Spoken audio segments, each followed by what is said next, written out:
O nosso comentário de hoje é sobre o capítulo 10 do Evangelho segundo o Espiritismo. E eu sempre gosto de iniciar os comentários lembrando que o Evangelho segundo o Espiritismo, ele traz os comentários dos Espíritos superiores a respeito dos ensinamentos morais de Jesus que estão no Novo Testamento. O trecho de hoje é Bem-aventurados os que são misericordiosos, e ele está referido no Evangelho de Mateus, no capítulo 18, que diz assim: Se contra vós pecou o vosso irmão, ide fazer-lhe sentir a falta em particular, a sós com ele. Se vos atender, tereis ganho o vosso irmão. Então, aproximando-se dele, disse-lhe Pedro: Senhor, quantas vezes perdoarei ao meu irmão quando houver pecado contra mim? Até 7 vezes?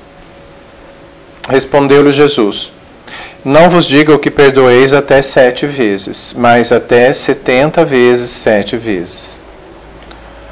Ou seja, que o nosso perdão deve ser indistintamente, né?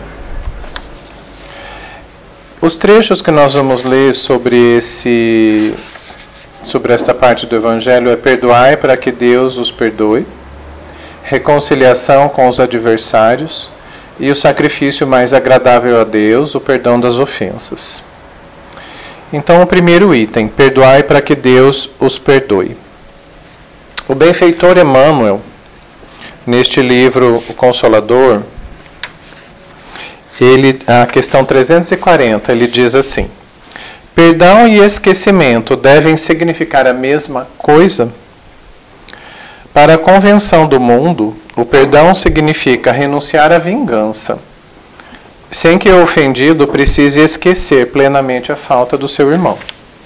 Entretanto, para o espírito evangelizado, perdão e esquecimento devem caminhar juntos, embora prevaleça para todos os instantes da existência a necessidade da oração e da vigilância.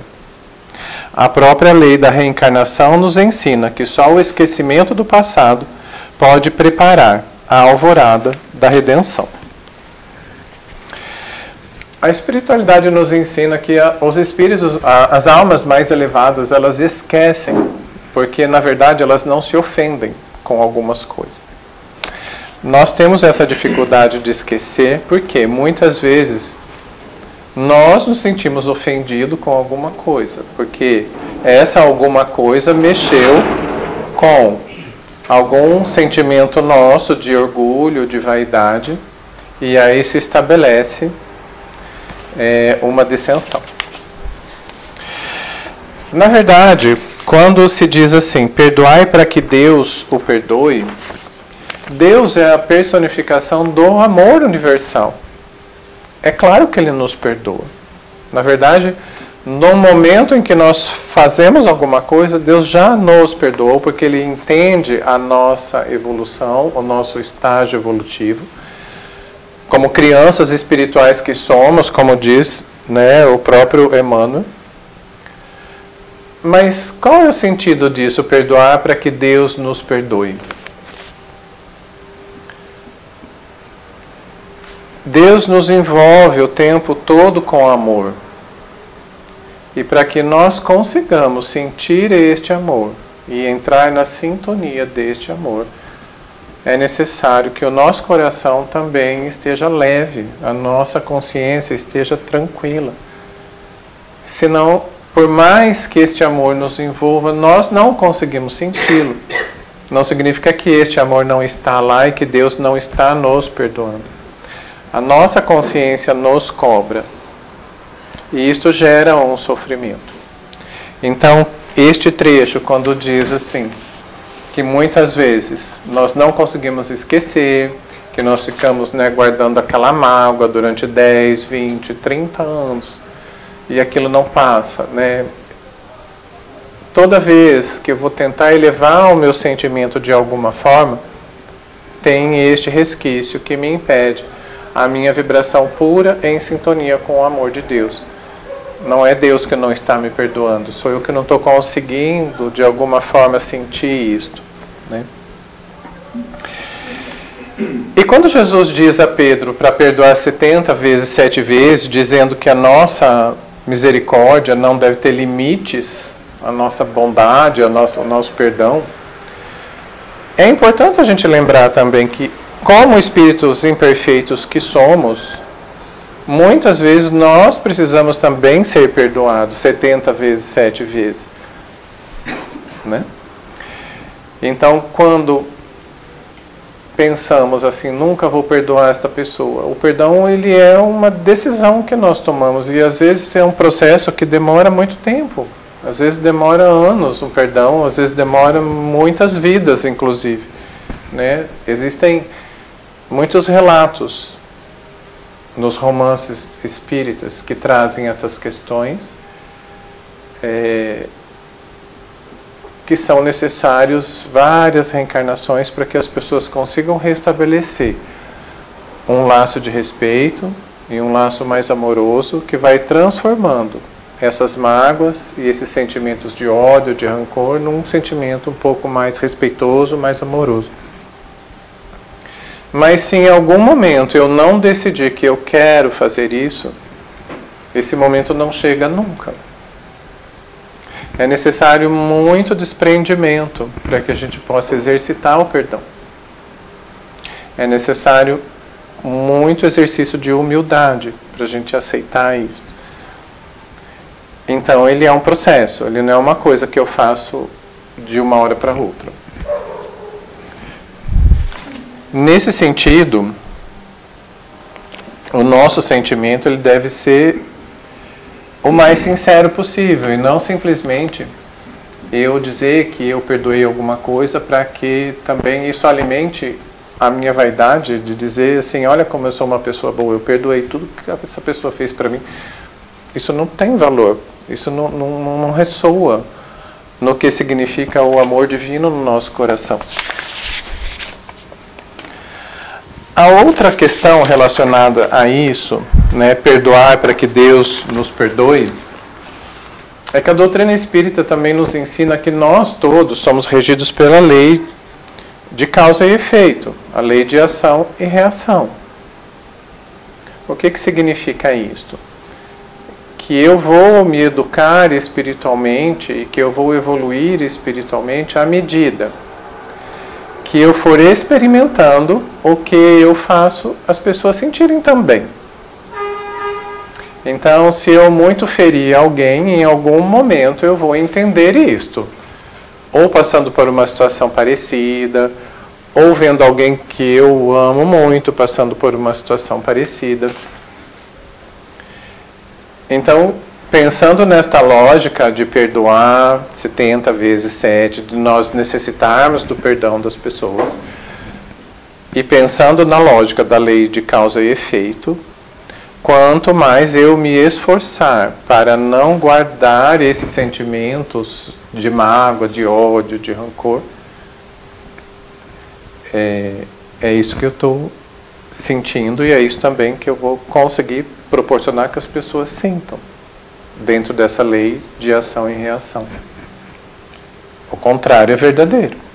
Quanto mais eu emanar de ódio de mim mesmo, de desejo de vingança, de desejo que a pessoa aconteça alguma coisa ruim na vida dela, esse sentimento ele está sendo gerado no meu coração. Ele, é aqui que está, não é lá no outro.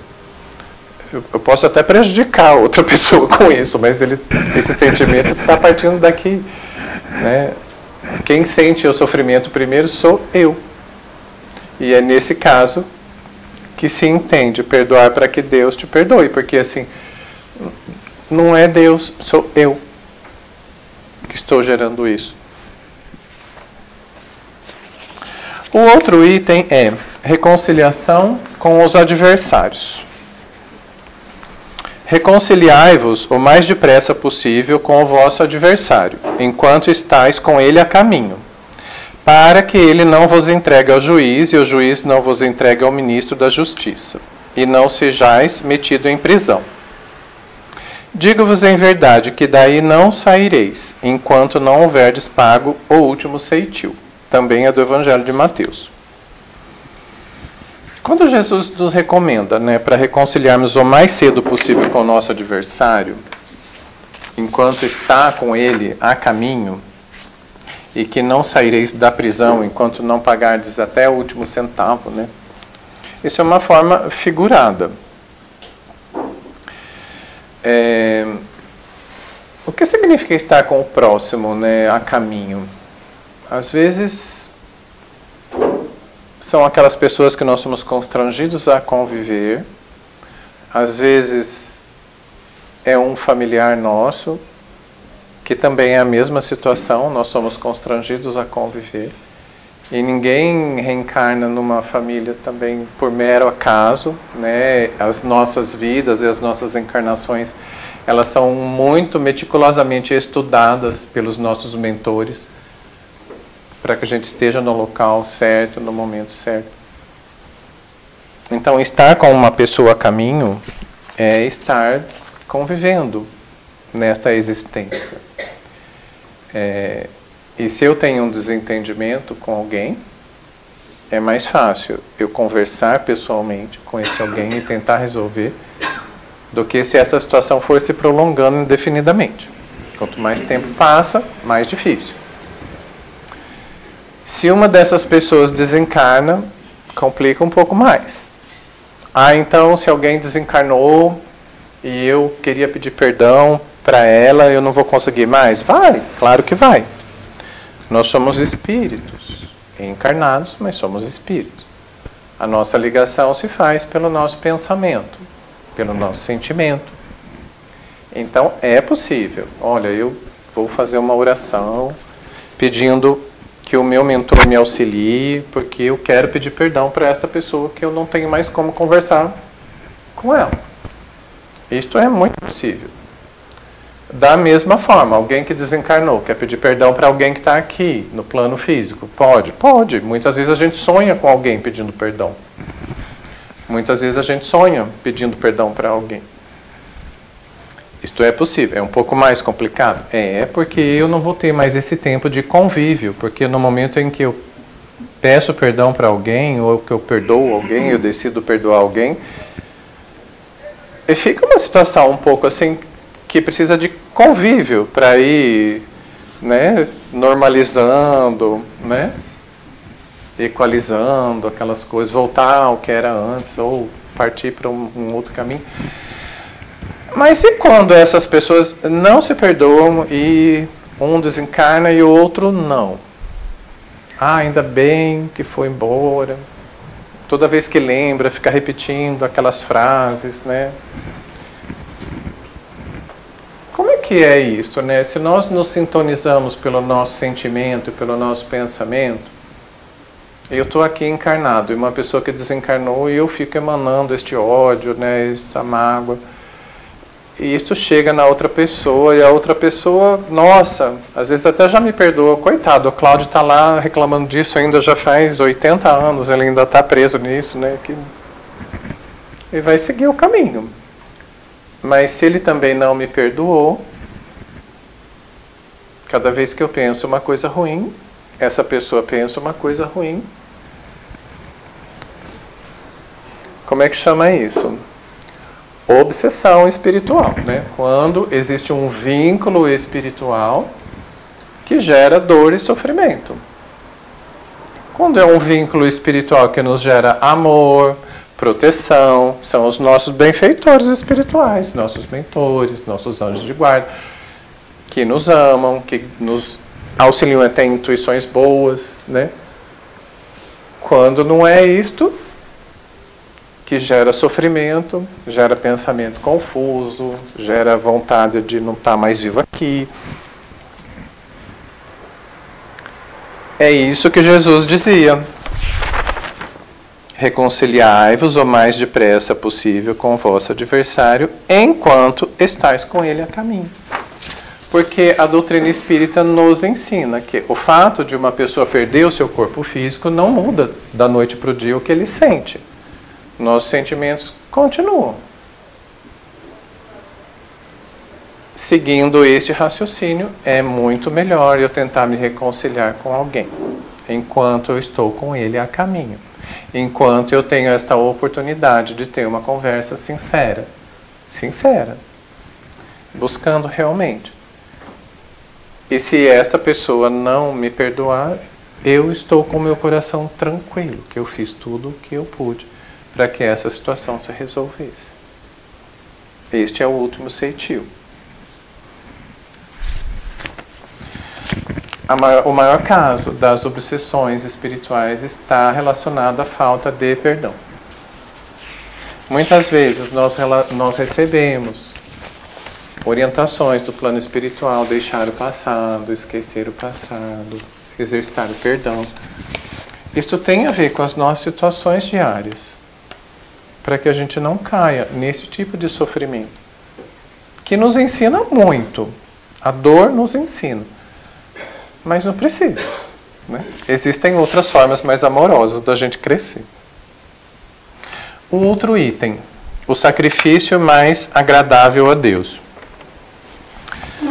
Nesta frase, quando Jesus falou, né, antes de oferecer o seu sacrifício a Deus e de reconciliar com o seu irmão, naquele momento, as pessoas que frequentavam os templos, eles levavam ofertas a Deus, fossem ofertas materiais, animais, enfim, era próprio daquela cultura e daquele momento histórico. Atualmente a gente não faz mais isso, né? A orientação dos espíritos no Evangelho segundo o Espiritismo é que este sacrifício deve ser dos nossos ressentimentos. Porque somente assim, com a nossa consciência pura e tranquila, a gente vai conseguir elevar o nosso pensamento a Deus. É um exercício difícil. É um exercício que exige esforço. Todas as situações de perdão que possivelmente a gente possa ter em nossa vida, que a gente acha que sofreu algum prejuízo, alguma injustiça, alguma incoerência, enfim. Jesus, além de pedir o nosso perdão, ele exemplificou todos, quase todos. Se a gente lê o Evangelho com atenção, a gente vai perceber que em todo o seu trajeto de vida, ele exemplificou o perdão de algum sentimento nosso, de alguma situação da nossa vida. Eu trouxe aqui alguns exemplos. Jesus perdoou Pedro, quando Pedro negou ele 3 vezes. E ele sabia que Pedro ia negá-lo. Vamos pensar se algum amigo nosso, muito querido, negasse, que nos conhecesse assim, abertamente na frente de todo mundo. Assim. Tomé duvidou dele quando ele voltou. É você mesmo? Eu preciso botar o dedo ali mesmo. Os irmãos de Jesus acharam que ele tinha enlouquecido. Queriam deixar ele isolado das pessoas. Os habitantes de Nazaré não acreditavam nele. O que essa pessoa está falando? Ele não é o filho de José, o carpinteiro? A gente viu esse menino crescer, que ele está falando o quê? Porque tem um trecho muito interessante do Evangelho que ele lê, ele vai na sinagoga, ele lê um trecho de Isaías e fala assim, olha, este Messias sou eu. E as pessoas ficam enlouquecidas, querem jogar ele assim de um... E aí o Evangelho descreve assim, ele se apartou das pessoas e se retirou. E perdoou. Ele perdoou quando ele sofria acusação de estar possuído. Ele perdoou quando ele sofreu agressões físicas. Quando ele sofreu perseguições. Os 3 anos que ele pregou o Evangelho, ele pregou indo de um lado para outro a pé, porque ele era perseguido. Ele perdoou Pilatos quando condenou ele à morte. Sem ver nele culpa alguma e deixando claro para ele, eu não estou vendo culpa em você, mas eu vou te condenar à morte. Ele perdoou Herodes, porque quando Pilatos mandou ele para Herodes, olha, está acontecendo este conflito aqui, quem sabe você consegue resolver. Herodes tratou ele com extrema ironia, colocou uma cruz, coroa de espinhos nele, mandou de volta para Pilatos. Perdoou. Ele perdoou quando ele foi crucificado, que ele disse: perdoai-lhes, Pai, que não sabem o que fazem. Quando alguém estava matando o corpo físico dele. Ele perdoou um dos malfeitores que estava do seu lado, porque tinha dois. Um que acreditou nele e outro que não. Ele perdoou. Ele estava na cruz, os sacerdotes passavam embaixo dele e falavam: você não é filho de Deus, se salve você mesmo, né? Era uma ironia. Perdoou. E até hoje Jesus perdoa. Vamos pensar assim, olha, quantas coisas assim que a gente pediu para Jesus e não devia ter pedido às vezes, né? Ele perdoou. Quantas vezes que a gente nega Ele no nosso dia a dia, com atitudes nossas, assim, de indiferença às vezes. Então, eu trouxe esses exemplos para a gente entender que, além de pedir para que a gente exercitasse o perdão para a nossa própria evolução e para a nossa própria sintonia com Deus e com o amor de Deus, e para que a gente se desvincule de ligações que nos causam sofrimento com outras pessoas, ele não só pediu, ele mostrou: olha, nos seus problemas com os seus convívios de amizade, com as pessoas que você convive e que te desprezam ou que te abandonam no momento crítico, as pessoas que querem te agredir.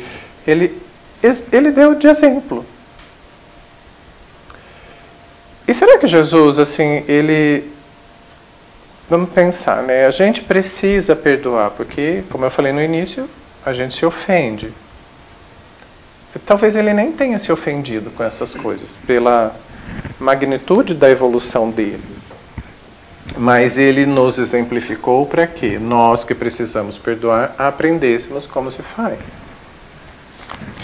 Tem um trecho muito interessante do Evangelho segundo o Espiritismo que ele diz assim, muito bonito: perdoar um amigo é dar prova de amizade. Perdoar um inimigo é pedir perdão para si mesmo. Porque eu só posso dar o que eu tenho de mim. Se eu não perdoo uma pessoa, eu também não consigo me perdoar dos meus limites e das minhas dificuldades. E eu sou aquela pessoa que se critica muito e se cobra muito e nunca nada está bem. Eu não vou conseguir perdoar o outro, nem a mim mesmo eu consigo. O exercício de tentar perdoar o próximo também é um exercício que eu faço do meu alto amor, de tentar deixar esse meu coração um pouco mais leve.